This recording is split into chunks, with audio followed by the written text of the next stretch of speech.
सत श्री अकाल, good morning. कैसे हो बेटा? कैसी चल रही है पढ़ाई? एक्सपेक्टिंग कि you guys are putting proper efforts in your life, क्योंकि कई बार ऐसा होता है कि पूरा साल हम पढ़ाई नहीं करते एंड 11th आवर पे आके बुक्स उठाते हैं तो व्हाट हैपन्स, जितना आता होता है वो भी हौच पौच होके हम अपना फाइनल रिजल्ट खराब कर लेते हैं। तो कंसिस्टेंसी, डेली का डेली कुछ टाइम जरूर निकालें बेटा पढ़ने के लिए। डेली रिवीजन रखोगे तो काफी मॉडर्न टर्म्ड बीमारियां, एंजाइटी, स्ट्रेस, डिप्रेशन, इनसे बचोगे। कभी भी नोटिस करोगे कि जिस दिन एग्जाम है उससे पहले ही अगर आप एक दिन पहले बुक उठा रहे हो तो mind is not that relax. आपको ऐसा पता ही नहीं चलता कि क्या पढ़ें, क्या रिवाइज करें, क्या छोड़ दें। फॉर एग्जाम्पल, आपका कल फिजिकल एजुकेशन का एग्जाम है एंड आज आपने फुल एक्सरसाइज लगा लिया, रनिंग की, पुशअप्स किए, पुलअप्स किए। कल एग्जाम के लिए गए हो तो क्रैम्स होंगे, बॉडी प्रॉपरली कोऑर्डिनेट नहीं कर पाएगी, एक्चुअल परफॉर्मेंस से भी नीचे का परफॉर्मेंस आप वहां पे देखे आओगे। So correlate the same concept with your studies and your mind skills. ठीक है, तो बेटा रेगुलर बेसिस पे कुछ टाइम जरूर निकालें पढ़ने के लिए, ताकि साल के एंड में सिर्फ रिवाइज करें। Because brain is such a machine which needs repetition. कोई भी गाना नया रिलीज होता है, 4 दिन गाते हो, 5वें दिन आपकी जुबान पे खुद ही चढ़ जाता है वो गाना। आपको पीछे म्यूजिक की रिक्वायरमेंट या लिरिक्स देखने की रिक्वायरमेंट भी नहीं पड़ती। सेम थिंग, ठीक है। कंसिस्टेंसी से पढ़ोगे, daily written practice mandatory part. ऊपर ऊपर से देख लिया, ठीक है, कॉपी में रिटन प्रैक्टिस नहीं किया, that is also incomplete knowledge. Incomplete knowledge is more harmful than no knowledge. तो बेटा प्लीज अपने पे काम करो, डेली बेसिस पे कुछ पढ़ाई करो, कुछ एक्सरसाइज करो, कुछ भगवान को याद करो, so that by the end of their day आपको एक कॉन्फिडेंस हो कि yes we are living, exactly we are living. ठीक है, तो टाइम गुजारने नहीं आए हो, give your best performance in life so that you can prove to yourself only that yes we are doing something for ourselves। ठीक है, दिखावे के लिए नहीं, खुद के लिए पढ़ें, डेली का पढ़ें। टॉपिक पे वापस आते हुए, टॉपिक चल रहा बेटा केमिकल बॉन्डिंग +1 का चैप्टर है। 3 वीडियोस हो चुके हैं, today we are dealing with the 4th one. पिछली क्लास में we have discussed in detail about the ionic bond. Ionic bonds कैसे बनते हैं, आयनिक बॉन्ड्स की वजह से क्या कंपाउंड्स में कैरेक्टर्स नजर आते हैं, आयनिक बॉन्ड बनने के लिए क्या क्या रिक्वायरमेंट्स हैं, कौन सी एनर्जी यहाँ पे फेवरिंग है, कौन सी नॉन फेवरिंग है, सब कुछ डिस्कस किया था आयनिक बॉन्ड के रिगार्डिंग। आज के लेक्चर में ही थोड़ा सा टच आयनिक बॉन्ड का ही रहेगा। Practically, we will be talking about Fajans rule and Born-Haber cycle। Born-Haber cycle का लिंक थोड़ा लैटिस एंथैल्पी, थोड़ा सा फिर से टच करेंगे लैटिस एंथैल्पी को। पहले शुरू करेंगे फजान रूल के साथ। What is फजान्स rule?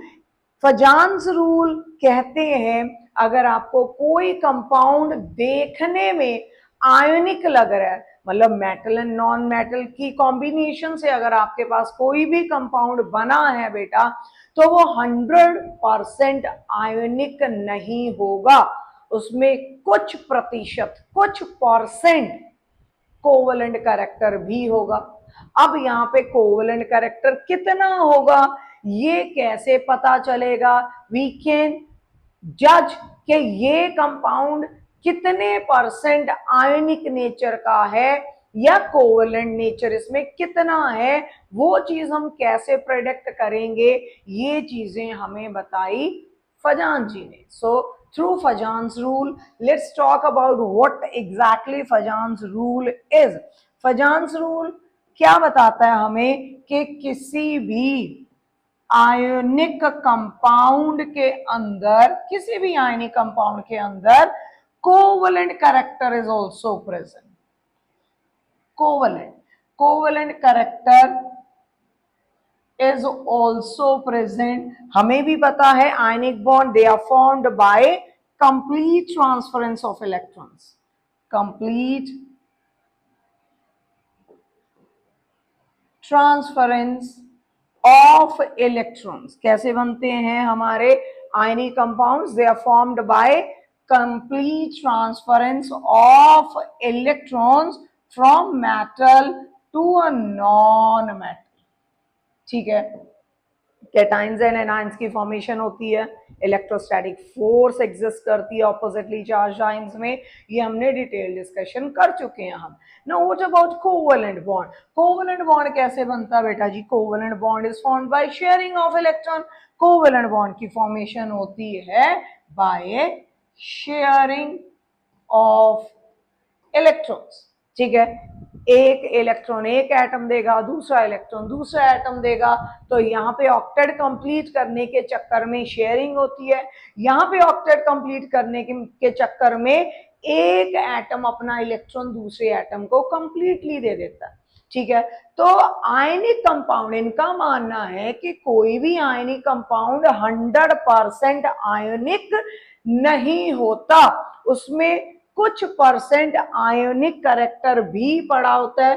तो आयोनिक कैरेक्टर में कोवेलेंट कैरेक्टर को जज करना कि कितना होगा, किसमें ज्यादा होगा, किसमें कम होगा, उनके लिए इन्होंने हमें कुछ डिस्क्रिप्शन दिए।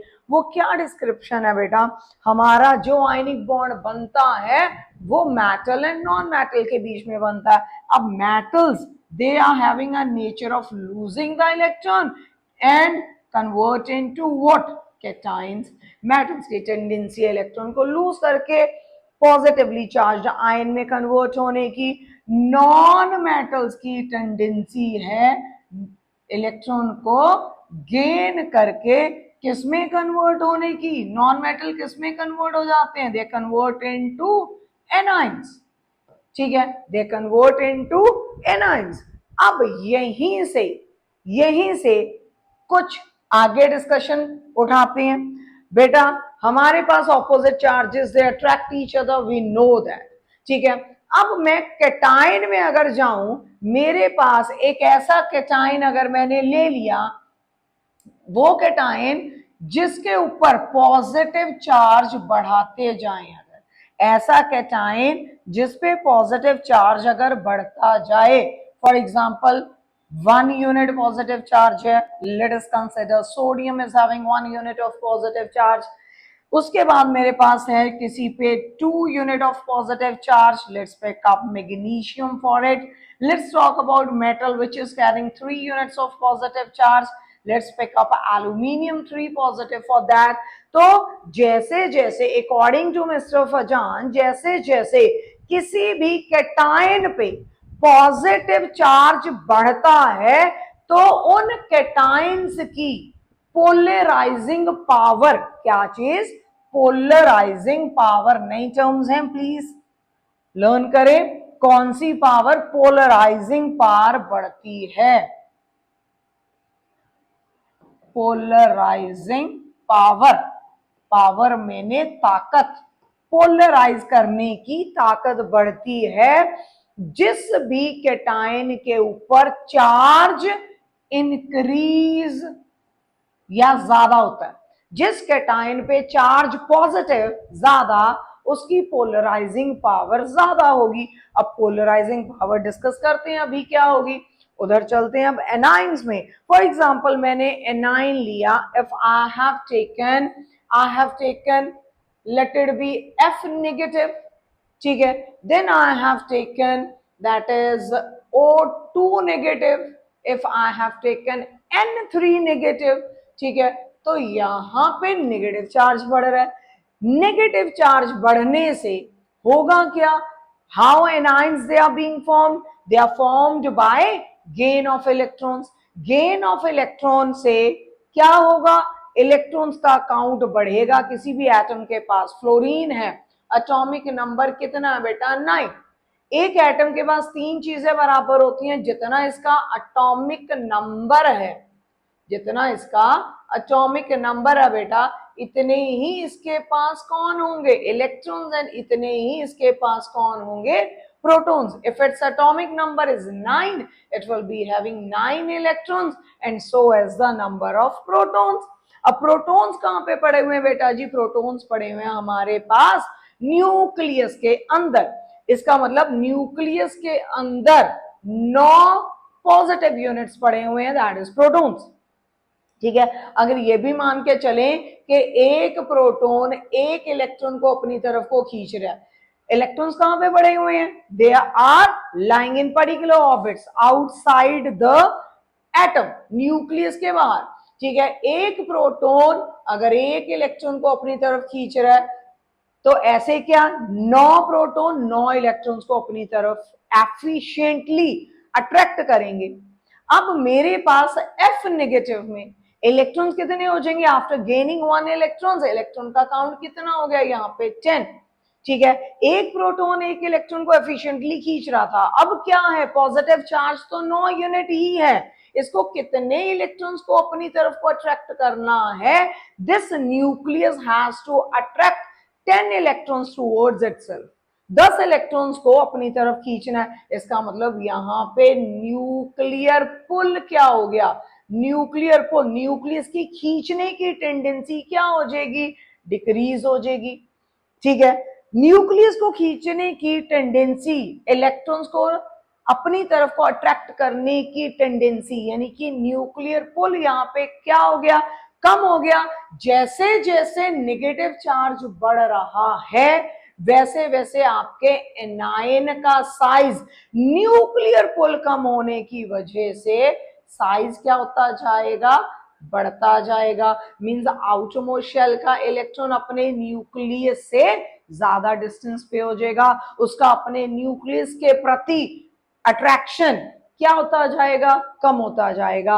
अगर ये अपने न्यूक्लियस की तरफ अट्रैक्ट अब नहीं हो रहा, क्या करेगा, ये पड़ोस में कैटायन पड़ा हुआ है, कैटायन पे पॉजिटिव चार्ज है, इलेक्ट्रॉन पे नेगेटिव चार्ज है, जो कि अपने पेरेंट न्यूक्लियस से बहुत दूरी बनाए बैठा हुआ है, तो पड़ोसी का साइज अगर छोटा होगा और इस पे पॉजिटिव चार्ज ज्यादा होगा तो ये इन इलेक्ट्रॉन्स को क्या करेगा, अपनी तरफ को कैटायन इन इलेक्ट्रॉन्स को, जो कि उसके खुद के नहीं है, एनायन के हैं, एनायन ने इलेक्ट्रॉन एक्सेप्ट किया, इलेक्ट्रॉन एक्सेप्ट करने से न्यूक्लियर पुल कम हुआ, न्यूक्लियर पुल कम होने से आउटरमोस्ट शेल का इलेक्ट्रॉन अपने पैरेंट न्यूक्लियस से दूर हुआ।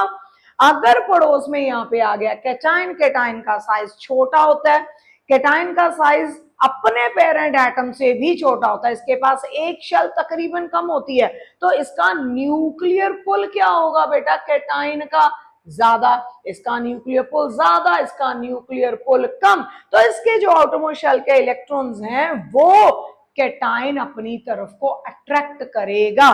अट्रैक्ट करने से यहां पे एक डिफॉर्मिटी बिल्डअप होगी, वो क्या, कैटायन, कैटायन का इलेक्ट्रॉन क्लाउड है सच पड़ा हुआ है, एनायन का इलेक्ट्रॉन क्लाउड जो आउटरमोस्ट शेल वाला है, instead of showing a regular pattern, not in the form of a circle, ठीक है, या स्फीयर कह लो, ऑर्बिटल्स की बात कर रहे हो या ऑर्बिट्स की बात कर रहे हो, what ever, it will not be symmetrical, now it will be bit tilted, किधर को खिंचाव फील करेंगे ये इलेक्ट्रॉन्स, क्योंकि इनको यहाँ पे पॉजिटिव चार्ज नजर आ रहा है, किधर को खिंचाव महसूस करेंगे, वो कैटायन की तरफ।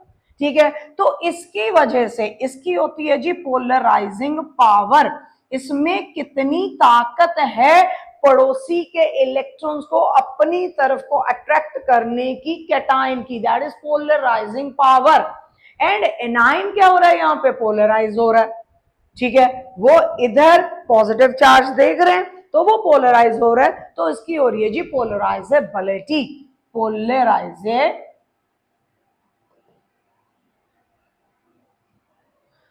पोलराइजेबिलिटी,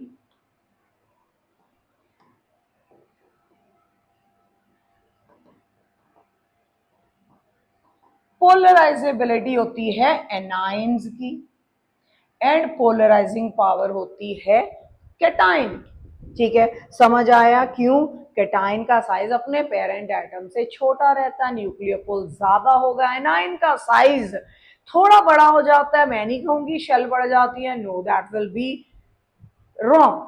शेल नहीं बढ़ती, उसी शेल में इलेक्ट्रॉन ऐड होता है जाके जो उसके पेरेंट शेल था, पहले जितने शेल्स उसके पास थे उसी आउटरमोस्ट शेल में इलेक्ट्रॉन जाके बैठ गया। But as a example, as I have given you, 9 proton 9 electrons को अपनी तरफ एफिशिएंटली अट्रैक्ट कर रहे थे। अब 9 प्रोटॉन अगर 10 इलेक्ट्रॉन को अपनी तरफ को खींचने की कोशिश करेंगे, that will be bit difficult for the nucleus। तो यहाँ पे न्यूक्लियर पुल थोड़ा कम हुआ, न्यूक्लियर पुल कम होने से साइज होगा बड़ा, साइज बड़ा होने से जो आउटर मोस्ट शेल का इलेक्ट्रॉन है वो न्यूक्लियस से होगा थोड़ी दूरी पे होने से ये अपने कैटाइन जो कि इसके बगल में पड़ा हुआ उसकी तरफ अट्रैक्ट होगा। इसकी पोलराइजिंग पावर जितनी ज्यादा होगी उतना ये इलेक्ट्रॉन क्लाउड इधर की तरफ ज्यादा टिल्ट होगा, मतलब इसकी पोलराइजेशन ज्यादा होगी, इसकी पोलराइजेबिलिटी ज्यादा होगी, इसकी पोलराइजेशन उतनी ज्यादा, इसका इलेक्ट्रॉन क्लाउड इतना उधर को जाएगा। ठीक है, जिसकी वजह से यहां पे कौन सा करैक्टर बिल्डअप होके आया बेटा? ये पहले था हमारे पास cation was carrying a positive charge and ion was carrying a negative charge। इनमें इलेक्ट्रोस्टैटिक फोर्स की वजह से this was what we were thinking was a pure ionic compound, but यहाँ पे pure ionic compound अब नहीं रहा ये, इसके अंदर कुछ कोवेलेंट कैरेक्टर भी बिल्डअप हो गया, इसके अंदर कुछ कोवेलेंट कैरेक्टर भी बिल्डअप हो गया अकॉर्डिंग टू फिजान। अब ये कोवेलेंट कैरेक्टर कितना बिल्डअप हुआ है? कैटाइंस की क्या पोलराइजिंग पावर, एनाइंस की क्या पोलराइजेबिलिटी। ठीक है, एनाइंस की पोलराइजेबिलिटी, कैटाइंस की पोलराइजिंग पावर। अब किन किन फैक्टर्स पे ये चीज डिपेंड करेगी वो चीज देखते हैं हम कि किन किन फैक्टर पे हमारी polarizing power and polarizability depend करेगी बेटा। ठीक है, तो हमारे पास repeating again, every ionic compound is not a pure ionic compound, it has some covalent character as well according to Fejan's rule। why? because cation जो है वो पड़ोसी के इलेक्ट्रॉन्स को अपनी तरफ खींचेगा, उसकी पोलराइजिंग पावर, उसकी पोलराइजेबिलिटी ये डिसाइड करेगी कि कितने परसेंट आयनिक कंपाउंड में कोवेलेंट कैरेक्टर होगा। तो कैटाइन के अंदर क्या क्या खूबियां होनी जरूरी है कि उसकी पोलराइजिंग पावर ज्यादा हो। पोलराइजिंग पावर ज्यादा हो, क्या क्या खूबियां होनी जरूरी हैं? पहली खूबी बेटा, कैटाइन का साइज छोटा होना चाहिए, पहली खूबी, क्योंकि साइज जितना छोटा होगा उतना न्यूक्लियर पुल ज्यादा होगा, न्यूक्लियर पुल ज्यादा तो पड़ोसी के इलेक्ट्रॉन को अपनी तरफ अट्रैक्ट करना विल बी इजी। तो size of cation should be small, size of cation ही है, कैटाइन की बात कर रहे हैं, size of cation should be small. Cation का साइज जितना छोटा होगा उतनी उसकी पोलराइजिंग पावर ज्यादा होगी। ग्रुप 1 के एलिमेंट्स उठाएं, lithium, sodium, potassium, rubidium and caesium. चलो यहीं तक लिखते हैं। आफ्टर लूजिंग देयर 1 1 1 1 इलेक्ट्रॉन, ठीक है, ऊपर से नीचे जाते जाते साइज क्या होता है? What happens to size? Size increase होता है, साइज इंक्रीज होने से न्यूक्लियर पुल क्या होता है बेटा? डिक्रीज होता है। तो सबसे ज्यादा पोलराइजिंग पावर अगर आपको यहाँ पे बतानी हो तो किसकी सबसे ज्यादा पोलराइजिंग पावर? लिथियम की होगी, देन सोडियम की होगी, देन पोटेशियम की होगी, देन रुबिडियम की होगी, देन सीजियम की होगी। हालांकि सभी पे 1 यूनिट पॉजिटिव चार्ज पड़ा हुआ है, सभी पहले ग्रुप को बिलोंग कर रहे हैं, but size defines who will be having more polarizing power। जिसका साइज छोटा उसकी पोलराइजिंग पावर ज्यादा, क्योंकि उसका न्यूक्लियर पुल ज्यादा होगा। पहला फैक्टर साइज। सेकेंड फैक्टर बेटा जी, दूसरा फैक्टर कैटाइन। कैटाइन में क्या खूबी होनी चाहिए कि वो ये डिसाइड कर सके कि उसकी पोलराइजिंग पावर ज्यादा है, तो यहाँ पे दूसरी खूबी बेटा जी हमारे पास होगी, that is charge, that is charge on the cation, charge on the cation, charge on cation। ठीक है, अब अगर मैं बोलूं मेरे पास है Na positive, positive charge 1 unit, मेरे पास है मैग्नीशियम 2 पॉजिटिव, मेरे पास है Al3 पॉजिटिव, तो इसमें सबसे ज्यादा पोलराइजिंग पावर किस में रहेगी, सबसे ज्यादा ताकत पोलराइज करने की किस में रहेगी बेटा, जिसके ऊपर चार्ज ज्यादा। मोर the positive charge, more electron cloud will be attracted towards it, more smaller will be its size। हालांकि पीरियड के लॉन्ग जाते जाते हमारे पास साइज पे बहुत ज्यादा इफेक्ट नहीं पड़ता, बट यहाँ पे हमारे पास क्या है, पॉजिटिव चार्ज ज्यादा, ज्यादा इलेक्ट्रॉन क्लाउड को अपनी तरफ को अट्रैक्ट करेगा, opposite charges they attract each other, तो सबसे ज्यादा पोलराइजिंग पावर इस बार किसकी होगी, जिसके ऊपर चार्ज ज्यादा है। So more the positive charge present on any cation, more will be its polarizing power. ठीक है, पहला क्या डिस्कस किया हमने, साइज, दूसरा हमने डिस्कस किया चार्ज, तीसरा फैक्टर बेटा pseudo noble gas configuration. Pseudo का क्या मतलब होता है, pseudo noble gas configuration, pseudo noble gas configuration. अब सूडो का मतलब होता है झूठा, ठीक है, सूडो मीन्स फॉल्स। अपने दिमाग में रखे हमने कैटाइंस के कौन से कैरेक्टर, साइज छोटा होना चाहिए, चार्ज बड़ा होना चाहिए, सूडो नोबल गैस कॉन्फ़िगरेशन, ये इस चक्कर में क्वाइट इंपॉर्टेंट है। अगर मैं आपको बोलूं सूडो नोबल गैस कॉन्फ़िगरेशन क्या होती है, कैसी कॉन्फ़िगरेशन होनी चाहिए, 18 इलेक्ट्रॉन होने चाहिए।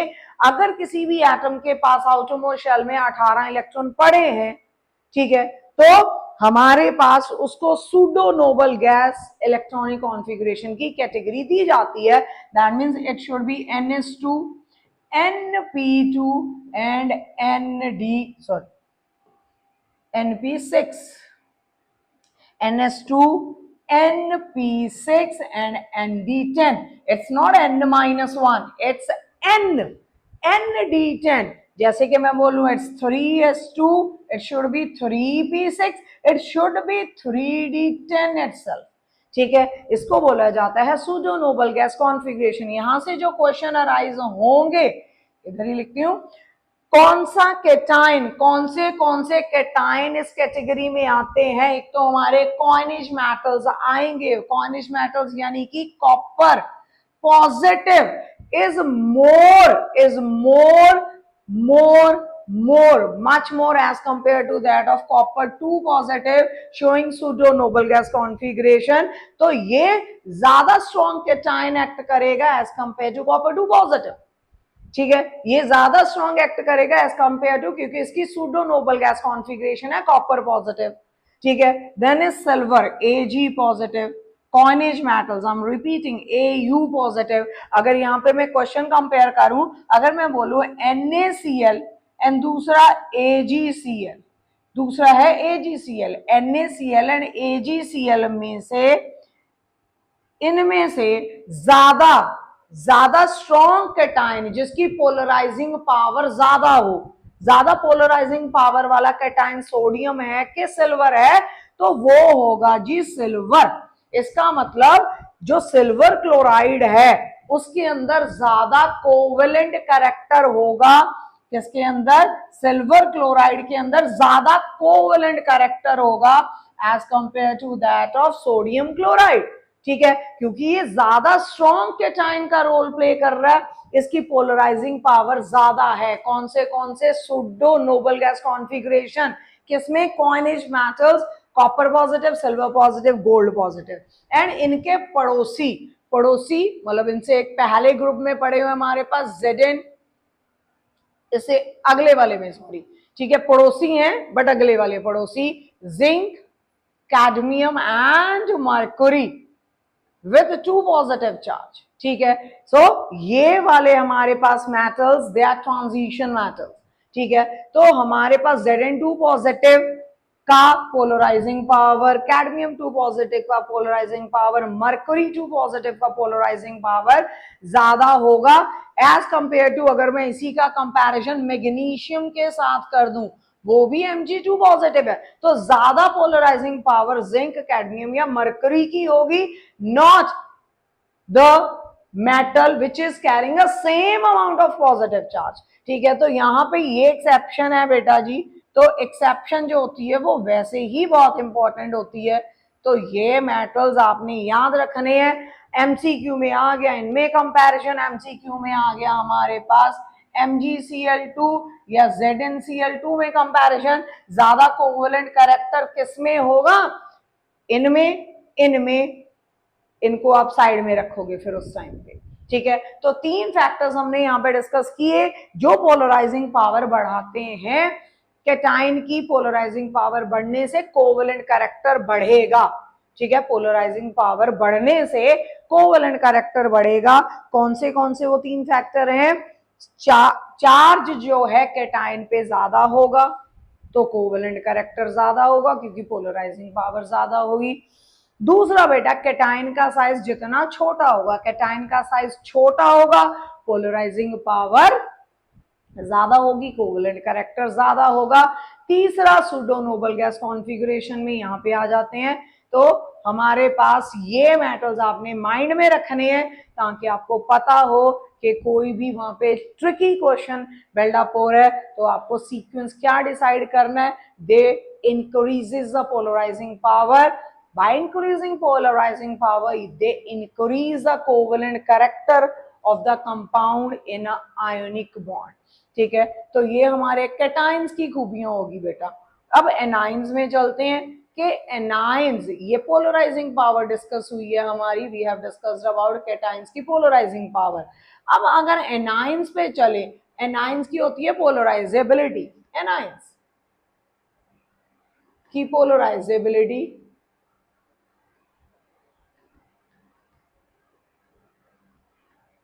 पोलराइजेबिलिटी में कौन से पहला करेक्टर साइज का ही उठाते हैं बेटा। तो साइज ऑफ एनाइन, एनाइन का साइज क्या होना चाहिए, शुड बी लार्ज, ठीक है। एनाइन का साइज जितना बड़ा होगा, इफ आई से I am having fluoride, chloride, bromide, iodide ions, ऊपर से नीचे आते आते साइज क्या हो रहा है, इंक्रीज हो रहा है, साइज इंक्रीज हो रहा है। तो सबसे ज्यादा पोलराइजेबिलिटी किसकी होगी, इसकी, ठीक है। सबसे ज्यादा पोलराइजेबिलिटी होगी इसकी। सभी को अगर मैं सोडियम के साथ जोड़ दूं, NaF, NaCl, NaBr, NaI, तो सबसे ज्यादा कोवेलेंट कैरेक्टर भी किसमें होगा, ऑब्वियसली सोडियम आयोडाइड में, क्योंकि कैटाइन तो हमने ले लिया same. A9 is changing, A9 का साइज देखें, जिस एनाइन का साइज बड़ा उसकी पोलराइजेबिलिटी ज्यादा, वो ज्यादा अट्रैक्ट होगा न्यूक्लियर पुल कम होने की वजह से टुवर्ड्स द कैटाइन, ठीक है जी। पहला कैरेक्टर साइज हो गया, इधर साइज छोटा होना चाहिए था, उधर साइज बड़ा होना चाहिए। So keep comparing. दूसरा कैरेक्टर बेटा charge, charge on A9, A9 पे कैसा चार्ज होना चाहिए बेटा, ज्यादा के कम। इधर तो कैटाइन पे जितना चार्ज ज्यादा उतनी उसकी पोलराइजिंग पावर ज्यादा, उसमें भी सेम, अगर एनाइन पे चार्ज ज्यादा होगा तो उसकी पोलराइजेबिलिटी ज्यादा होगी, ठीक है। जैसे कि मैं बोलूं मेरे पास ऑक्सीजन है, ऑक्सीजन के अंदर 8 प्रोटॉन पड़े हैं, 8 प्रोटॉन को 10 इलेक्ट्रॉन्स को अगर अपनी तरफ अट्रैक्ट करना पड़े तो न्यूक्लियर पुल कम हो जाता है, ठीक है। न्यूक्लियर पुल कम होने से पोलराइजेबिलिटी बढ़ जाएगी, मतलब आयनिक कैरेक्टर बढ़ जाएगा, ठीक है। तो दूसरा फैक्टर यहाँ पे क्या चीज, साइज हो गया charge, that is charge on A9. जितना एनाइन का चार्ज बड़ा, O2 निगेटिव की पोलराइजेबिलिटी ज्यादा होगी एज कंपेयर टू, अगर मैं इसको कंपेयर करूं किसके साथ, F नेगेटिव के साथ, ठीक है। तो हमारे पास जितना नेगेटिव चार्ज बड़ा होगा, न्यूक्लियर पुल उतना कम होने की वजह से पोलराइजेबिलिटी क्या होगी, ज्यादा, कोवेलेंट कैरेक्टर भी वहां पे क्या होगा, ज्यादा होगा। ठीक है, तो ये हमारा फजान रूल था जो कि हमें ये बताता है कि हमारे पास केटाइन कैसा होना चाहिए, एनाइन कैसा होना चाहिए, जो कि डिसाइड करेगा कि किसी भी आयनिक कंपाउंड के अंदर कितना कोवेलेंट कैरेक्टर पड़ा हुआ है, so that you can easily attempt your question. Polarising power, polarisability, cation, anion, size, charge, pseudo nuclear configuration. तो ये सारी चीजें डिस्कस की हमने फजान रूल के रिगार्डिंग।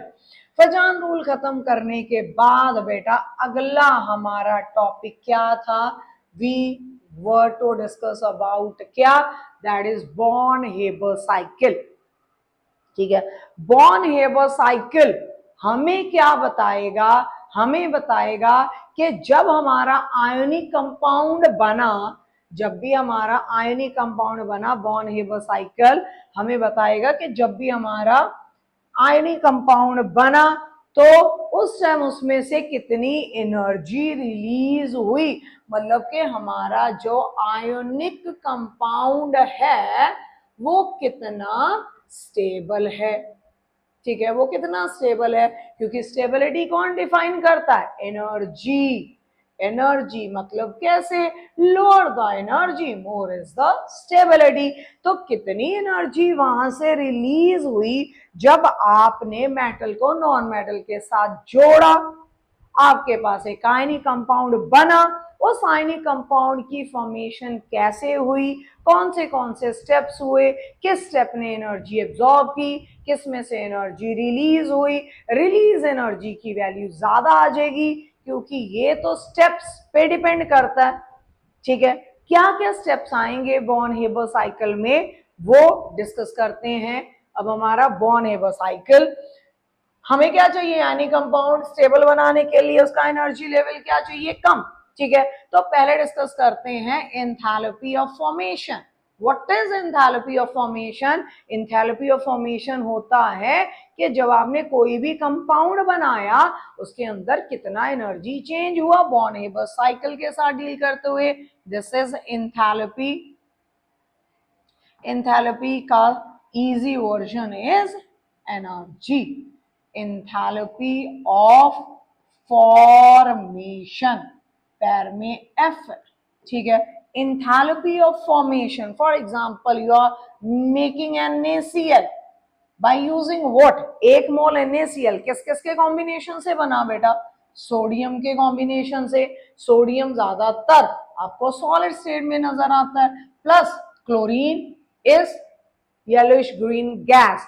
ठीक है, एक मोल बनाना है तो क्लोरीन गैस है तो मॉलिक्यूलर फॉर्म में एग्जिस्ट करेगी। आपने आधा मोल क्लोरीन लिया गैसियस फॉर्म में and you have taken 1 mole of sodium solid state में, ओरिजिनल फॉर्म में, उनके ओरिजिनल स्टेट में जब ये आपस में जुड़ के आपको 1 मोल कंपाउंड दे रहे हैं, उस टाइम जितना एनर्जी चेंज हो रहा है, जितना भी एनर्जी चेंज हो रहा है, जब आपने 1 मोल कंपाउंड बनाया अपने नेटिव फॉर्म में, एलिमेंट्स को उठा के, एलिमेंट्स किस फॉर्म में होने चाहिए, elements they should be in their pure form, in their native form. ठीक है, एलिमेंट्स शुड बी, जो कंबाइनिंग एलिमेंट्स हैं, should be in their pure form, should be in their pure form. ठीक है, प्योर फॉर्म में होने चाहिए हमारे कंबाइनिंग एटम्स। ठीक है, वो प्योर फॉर्म में सॉलिड स्टेट में लिया, गैसियस स्टेट में लिया, दे कंबाइन अमंग देमसेल्फ। अब ये तो हमें दिख रहा है कि ये ऐसे जुड़ेंगे, बट एग्जैक्टली अंदर की चेंजेस को भी हम यहाँ पे डिस्कस कर चुके हैं कि अंदर से क्या चेंजेस आएंगे इसके अंदर। Let's talk about that. ठीक है, enthalpy of formation, enthalpy of formation किन किन चीजों पे डिपेंड करेगी वो देखते हैं। अब हमारे पास एंथैल्पी ऑफ फॉर्मेशन में पहले सोडियम जो है, मैंने यहाँ पे लिख लिया डेल्टा HF, यहाँ पे मेरे पास था सोडियम सॉलिड स्टेट में। अब सॉलिड स्टेट में तो ये जुड़ेगा ही नहीं, ये तो रिएक्ट ही नहीं करेगा, इसको हमें बाहर से एनर्जी देनी पड़ेगी। कौन सी आयोनाइजेशन एंथैल्पी हमें इसे देनी पड़ेगी ताकि ये किसमें कन्वर्ट हो सके बेटा, सोडियम गैसियस फॉर्म में। जब हम सॉरी कौन सी एनर्जी देनी, स्टेट चेंज हुई है अभी, ये आयोनाइजेशन एंथैल्पी नहीं है, this is what happens when you convert your solid to gas, sublimation. ठीक है, एंथैल्पी ऑफ सब्लिमेशन में क्या होता है, सॉलिड स्टेट सीधा गैसियस फॉर्म में कन्वर्ट होता है। तो यहाँ पे डेल्टा एच पहले किस में होगा, पॉजिटिव में। आपने एनर्जी दी सॉलिड को, एनर्जी एब्जॉर्ब करके वो गया गैसियस फॉर्म में। अब गैसियस फॉर्म में चला गया, इसमें से हमें इलेक्ट्रॉन निकालने हैं, सोडियम को हमें कन्वर्ट करना है अकेला। हमें क्या चाहिए, what is ionisation enthalpy, amount of energy required to remove the electron from an isolated gaseous atom. हमने स्टेट चेंज कर ली, इसको हीट देके, सब्लिमेशन इज द प्रोसेस। ठीक है, अब गैसियस फॉर्म में आ गया, इसमें से हमें इलेक्ट्रॉन को बाहर निकालना है। बाहर निकालने के लिए कौन सी एनर्जी हमने दी, यहाँ पे भी एंथैल्पी पॉजिटिव, क्योंकि दी है, एंडोथर्मिक प्रोसेस है। आयोनाइजेशन एंथैल्पी फिर से amount of energy required to remove the electron from the outermost shell of an isolated gaseous atom. ठीक है, ये बात होगी सोडियम की। सोडियम में ने यहाँ पे 2 स्टेप्स में एनर्जी को क्या कर लिया, एब्जॉर्ब कर लिया। पहले सब्लिमेशन, दूसरी हमारे पास आयोनाइजेशन एंथैल्पी। इसके साथ हमें कंबाइन करना है क्लोरीन को। ठीक है, क्लोरीन को पहले तो क्लोरीन को कुछ एनर्जी देनी पड़ेगी, ये ऑलरेडी गैसियस फॉर्म में है। क्लोरीन को कुछ एनर्जी देंगे ताकि इसका मॉलिक्यूल क्या हो सके, डिसोसिएट होके आपको एटॉमिक फॉर्म दे सके। ठीक है, एंथैल्पी ऑफ डिसोसिएशन एंथैल्पी, यानी कि यहां पे भी डेल्टा एच पैर में डी लिख देते हैं। डिसोसिएशन एंथैल्पी किसमें होगी बेटा जी, पॉजिटिव।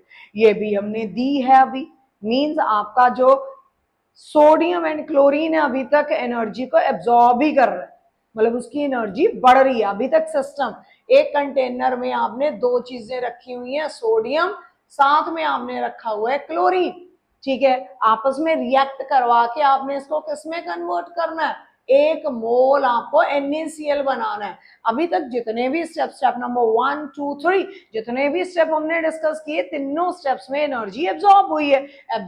मतलब सिस्टम की एनर्जी अभी तक तो इंक्रीज हुई है। हमने कहा हमारे पास वो कंपाउंड ज्यादा स्टेबल होता है जिसके पास एनर्जी कम होगी, वो ज्यादा स्टेबल होगा, बट अभी तक तो बढ़ ही रही है। ठीक है, अब ये हमारे पास किस फॉर्म में आ गया, Cl फॉर्म में आ गया।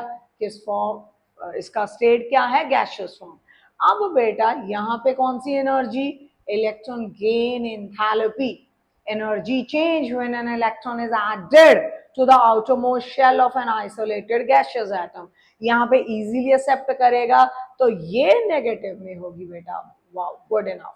ठीक है, तो पहली एंथैल्पी जो नेगेटिव फॉर्म में हमारे पास आई, अब हमें ये गैसियस फॉर्म में कैटाइन मिल गया, ये गैसियस फॉर्म में हमें एनाइन मिल गया। कैटाइन एनाइन आपस में जब जुड़ेंगे, अगली एंथैल्पी क्या होगी, ये जुड़ के बनाएंगे हमारे पास NaCl 1 मोल। किस स्टेट में, ओरिजिनल फॉर्म में नहीं, अब ये अपने वो सॉलिड में, ये गैसियस में शुरू में थे, अब वो दोनों ही गैसियस फॉर्म में है। मोreover that was a neutral atom, this was neutral gas, now they are carrying the charges, they will combine among themselves to form a lattice। ठीक है, तो यहां पे कौन सी एंथैल्पी अपना रोल प्ले करेगी बेटा जी, लैटिस एंथैल्पी। ये आपस में जुड़े, लैटिस एंथैल्पी जब बॉन्ड बनता है तो lattice enthalpy is negative, energy release होगी। तो यहाँ पे जब यहाँ पे कौन सी एनर्जी आई, तीसरी तरीके की energy is lattice enthalpy. Lattice enthalpy, अब लैटिस एंथैल्पी किन किन चीजों पे डिपेंड करेगी कि वो ज्यादा नेगेटिव हो, कौन से फैक्टर्स पे। यहाँ पे 2 चार्जेस हैं बेटा हमारे पास, Na पॉजिटिव, Cl नेगेटिव, आपस में they will come close together to form a ionic bond, but एक फोर्स इनको पकड़ के रखेगी, इलेक्ट्रोस्टैटिक फोर्स। इलेक्ट्रोस्टैटिक फोर्स +2 में जाके डिस्कस करोगे क्या होती है। Electrostatic force is equal to K Q1 Q2 upon r square. इसका मतलब लैटिस एंथैल्पी दो फैक्टर्स पे यहां पे डिपेंड करती है। वो दो फैक्टर कौन से जिन पे हमारी लैटिस एंथैल्पी डिपेंड कर रही है। देखें, force is directly proportional to charge. जितना चार्ज बड़ा होगा, जैसे कि Na पॉजिटिव है, दूसरा मैं साथ में उठा लूं दैट इज मैग्नीशियम 2 पॉजिटिव, तीसरा मैं साथ में उठा लूं Al3 पॉजिटिव, या मैं उठा लूं नेगेटिव आयंस। मतलब के फोर्स उतनी स्ट्रांग होगी जितना चार्ज ज्यादा होगा हमारे कैटायन या एनायन के ऊपर। ठीक है, electrostatic force is directly proportional to product of charges. Charges positive हैं या नेगेटिव हैं, वो बात दोनों के लिए इक्वली वैलिड है। Directly proportional to product of the charges. जितना चार्ज ज्यादा बड़ा उतनी फोर्स ज्यादा। ठीक है, तो ज्यादा फोर्स ऑफ अट्रैक्शन एल्यूमिनियम की अपने एनायन के साथ होगी as compare to magnesium and oxygen. Negatively charge भी उठा लेते हैं। फॉर एग्जांपल मेरे पास ले लूं बेटा यहाँ पे O2 नेगेटिव, मैं ले लूं यहाँ पे F नेगेटिव, तो ज्यादा चार्ज किस पे, ऑक्सीजन पे। ठीक है, इसका मतलब ये और ये आपस में जब जुड़ेंगे ना, क्योंकि इनके चार्जेस बड़े हैं, product of charges, charges multiply होंगे, उतनी फोर्स ऑफ अट्रैक्शन क्या होगी, स्ट्रॉन्ग।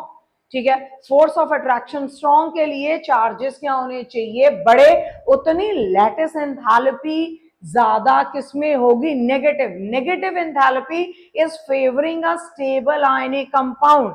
जितनी लैटिस एंथैल्पी की वैल्यू नेगेटिव होगी, उतना हमारा बनने वाला कंपाउंड जो है आयनिक कंपाउंड, वो ज्यादा स्टेबल होगा। ठीक है जी, तो चार्ज के साथ डायरेक्ट प्रोपोर्शन में। What about distance, force is inversely proportional to square of distance. Force is directly proportional to, lattice enthalpy की बात चल रही है, is directly proportional to product of charges. charges जितने ज्यादा उतनी फोर्स ज्यादा। दूसरा फैक्टर हमारे पास lattice enthalpy किस पे डिपेंड कर रही है, that is distance between the approaching ions। मतलब के साइज ऑफ आयन, आर क्या डिफाइन करेगा, साइज ऑफ आयन। ठीक है, ऊपर से नीचे जाते जाते साइज क्या होता है, इंक्रीज होता है। इसका मतलब ऊपर से नीचे जैसे जैसे आप आओगे, for if I have taken sodium, sodium को किसी हेलोजन के साथ मुझे कंबाइन करना है, फ्लोरीन, क्लोरीन, ब्रोमीन। ठीक है, इन तीनों में से किसी के साथ जोड़ना है। किस सिचुएशन में, यहां से हमारे पास बन के आया NaF, यहां से बन के आया मेरे पास NaCl, यहां से मेरे पास बन के आया NaBr। किस सिचुएशन में लैटिस एंथैल्पी की वैल्यू, किस सिचुएशन में लैटिस एंथैल्पी की, क्योंकि दोनों में कैटायन तो सेम है, लैटिस एंथैल्पी की वैल्यू ज्यादा नेगेटिव होगी। किस सिचुएशन में लैटिस एंथैल्पी की वैल्यू ज्यादा नेगेटिव होगी, बेटा ऊपर से नीचे आते आते साइज बढ़ रहा है, आयन का साइज बढ़ रहा है, साइज बढ़ रहा है मतलब आर बढ़ रहा है, आर बढ़ रहा है तो फोर्स क्या होगी, कम होगी। तो force of interaction, electrostatic force, इसमें क्या होगी, लीस्ट। इसमें क्या होगी, लीस्ट होगी तीनों में से। इसमें electrostatic force will be least, सबसे कम, क्योंकि इसका साइज यहाँ पे मैक्सिमम है and force is inversely proportional to distance. इसका मतलब सोडियम एंड ब्रोमीन के बीच में बड़ा बॉन्ड होगा क्योंकि इसका साइज बड़ा है। ठीक है, एंड ऊपर बात करें सोडियम एंड फ्लोरीन के बीच का बॉन्ड छोटा होगा। जितना बॉन्ड छोटा मतलब उतना आर कम, उतनी फोर्स ज्यादा। फोर्स एंड डिस्टेंस या force and size, they are inversely proportional to each other. ऊपर से नीचे जाते जाते लैटिस एंथैल्पी की वैल्यू कम होगी। क्यों कम होगी, क्योंकि साइज बढ़ रहा है।